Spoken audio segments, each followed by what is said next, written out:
All right, welcome back to the Up and Adam Show. We are streaming live on YouTube at Up and Adam Show. I'm loving the comments. I'm loving the subscriptions. I'm loving, the questions from people about Kirk Cousins having nicknames. I know somebody who might have an answer to that. Our next guest played tight end in the NFL. Played with a D, past tense, sad, but a celebration nonetheless. 12 seasons, 10 of those up in Minnesota. Please welcome two-time Pro Bowler, multiple times, like a million years in a row, Walter Payton Man of the Year nominee, Kyle Rudolph. How are you? I'm great, Kay. How are you? I'm so amazing. Not as amazing as you because we have a lot to celebrate here. Congratulations on a truly incredible career. 50 career touchdowns, nice even number. How do you feel? I'm excited for what's next. I think oftentimes in our game, it ends before most guys want it to end. And for me, going through this offseason, deciding what's next, what's not only best for me, but what's best for my family. I'm not a 25-year-old making decisions solely for myself. There's other lives that are involved, and having the opportunity to do some media this year, I tell people oftentimes, the game ends and you have to figure out what's next. And for me, I was fortunate to be able to get my foot in the door and create a few opportunities that ultimately pulled me away from the game and allowed me to transition and made this transition much easier than if this training camp I was on the outside looking in, like dying to be there and can't find a job. For me, I didn't think about football a whole lot in August this year, which is the first time since I was 5 years old. So great to be home more, to be around my family, drop my kids off for their first day of school, do things like that I've never done before and that I've missed every year. Now, it sounds amazing.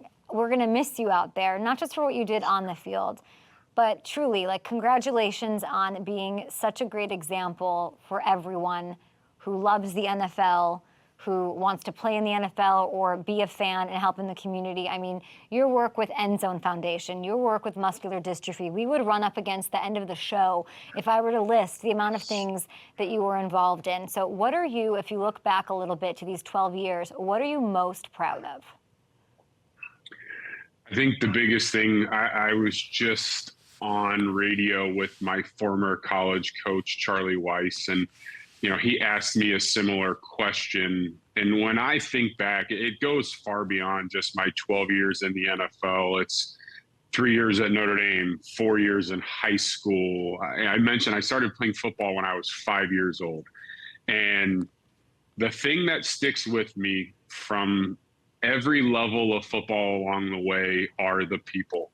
The people that I played with, coaches, support staff, members of the media. I formed relationships, especially with the media members in Minnesota that we were, in the locker room, on the practice field with every day. They come in 10 minutes after a big win or a tough loss. It's all of the people that have made this journey so special. And I think that's not any more true than, my family. Being able to do this with my wife, with my kids, with my parents, my siblings, every step along the way, every goal that I've achieved, all the success, it wasn't me. It was everyone that was there with me. And I think that's one of the things that I always enjoyed most. And that's what motivated me throughout my entire career was hopefully getting to celebrate a Super Bowl with all those people. And, ultimately that's the only thing I didn't accomplish. That's the only goal that I ever set in football that I won't be able to accomplish. And, who knows, maybe on the TV side, I'll get to cover one day and that'll be my Super Bowl experience. I don't know. I was going to say, maybe you'll win an Emmy, but I don't think that would equal the feeling of winning the Super Bowl. Is there a moment? Give me just your favorite moment as a Viking. You spent so much time there. What was the moment?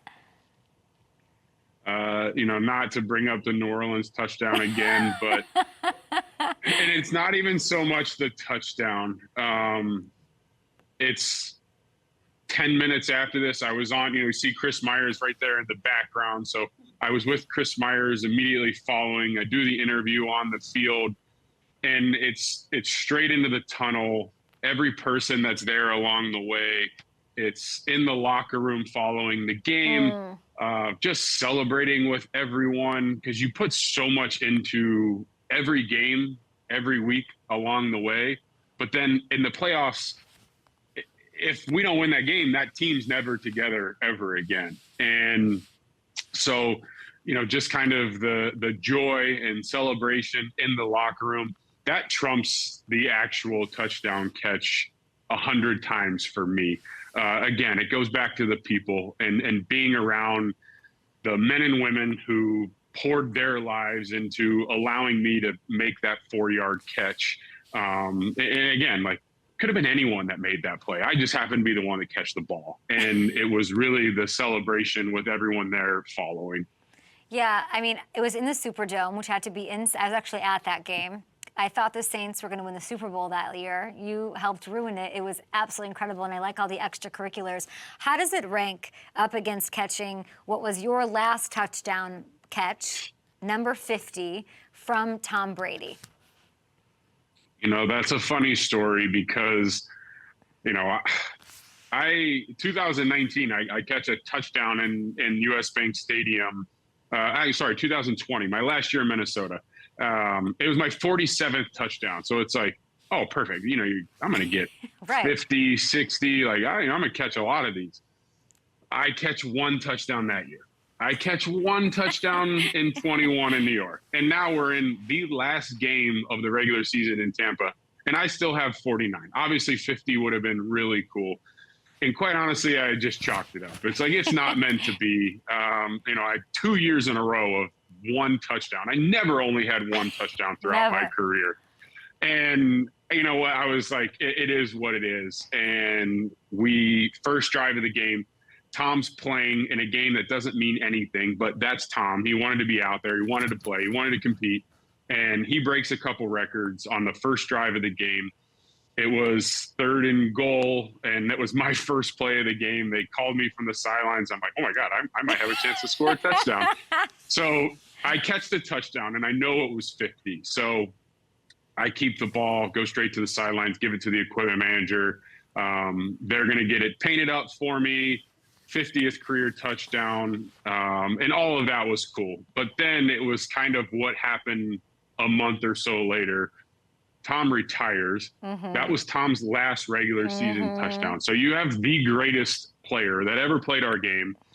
I don't know how many touchdown passes he threw in his career, but that's the last one.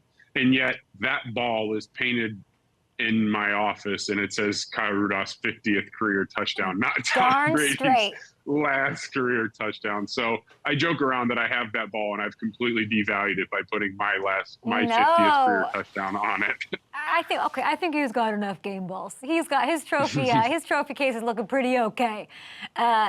I want to talk, you were talking Tom Brady. You have great perspective you're going to bring as an NFL analyst, and we're all very excited about that, of course. And you'll be doing your thing on Fox Sports Radio, where Tom Brady is going to be involved, apparently, allegedly, although I don't believe it, at some point in time. And you're going to be the Big Ten analyst on Peacock. But you played with the greatest player of all time. You said it. And you also spent so many years with Kirk Cousins, who we've gotten a bit of a different peek of over the past couple seasons, and with, of course, the quarterback series on Netflix. But these Vikings are a question mark. I'm here talking Bears-Packers when it's the Vikings that are coming off as the division winner, 13-4.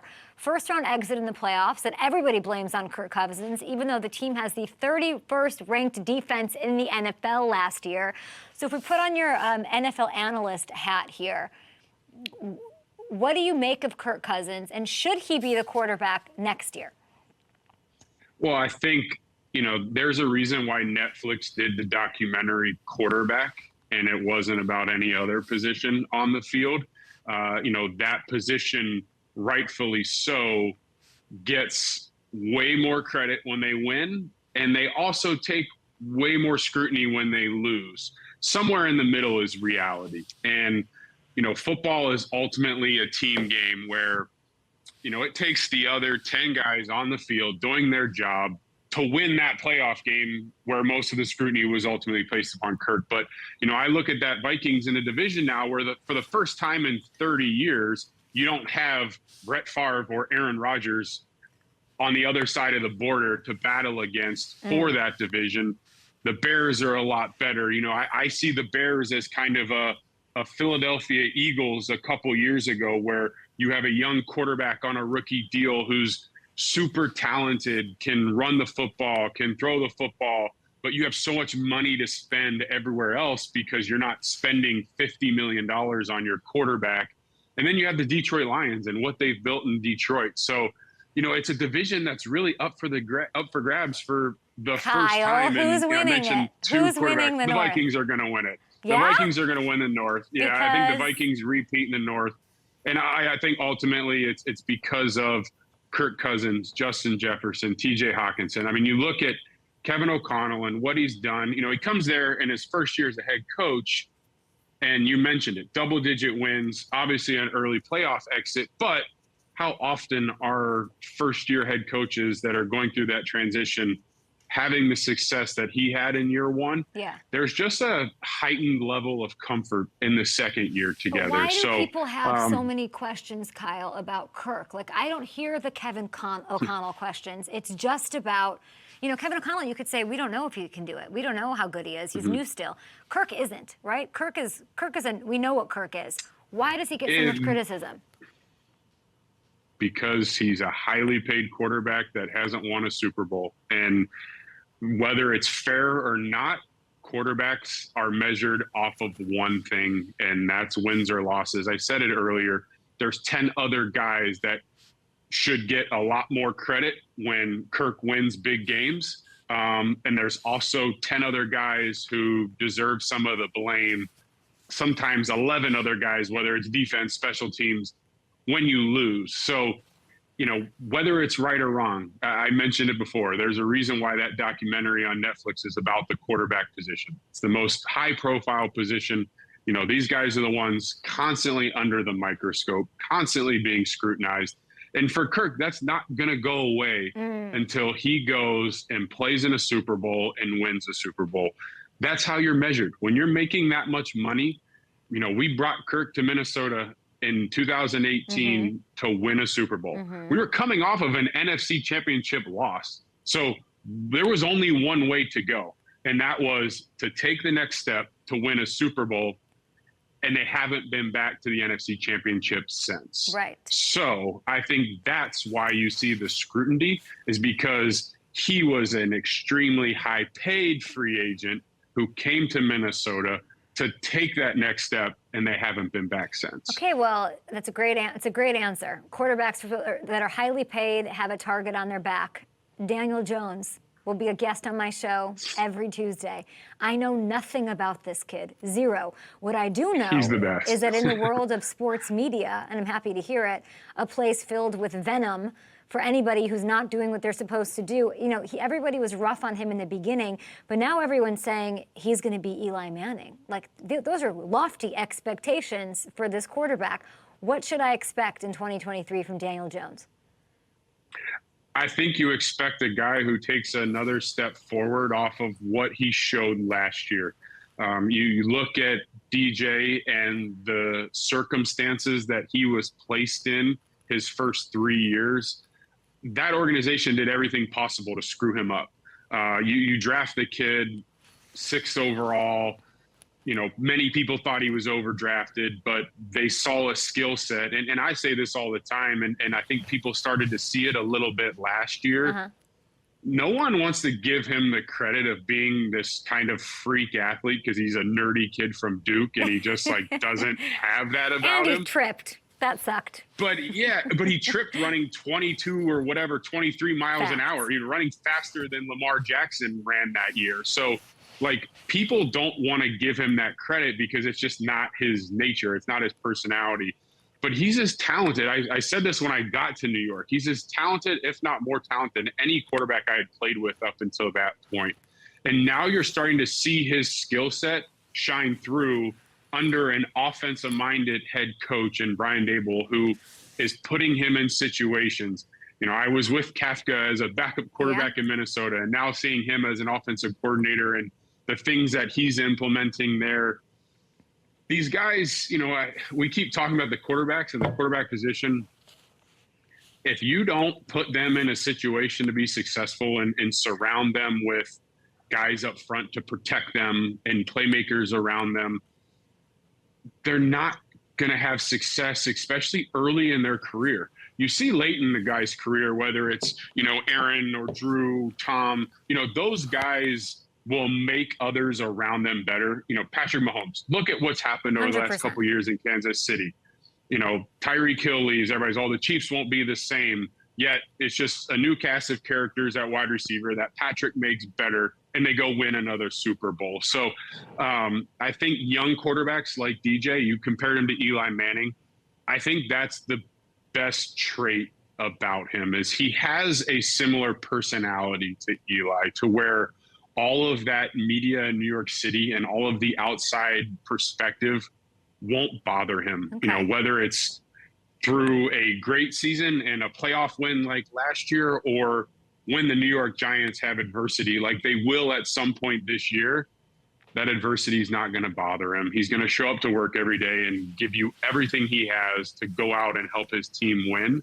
And that's all he really cares about. And I think that's ultimately why you see Eli go on and win a couple Super Bowls and win a couple Super Bowl MVPs. Yeah. Because he never really worried about anything else. It was just about going and playing ball and giving his guys around him a chance to have success. Right. And that's what DJ does. I'm going to try to get some news bites out of him as we do it. He's quite a challenge for me. It's probably my biggest professional challenge ever, is taking on Daniel Jones, who literally says nothing.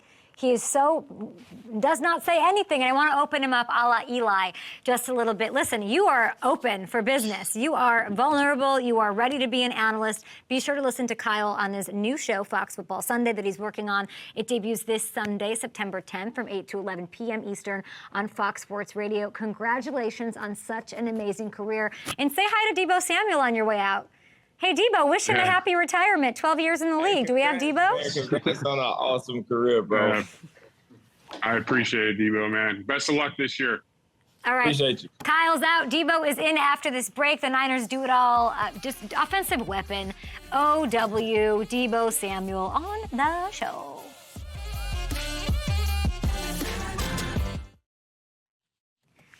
Hey, thanks for watching. Subscribe here to get the latest Up and Adams content right on YouTube.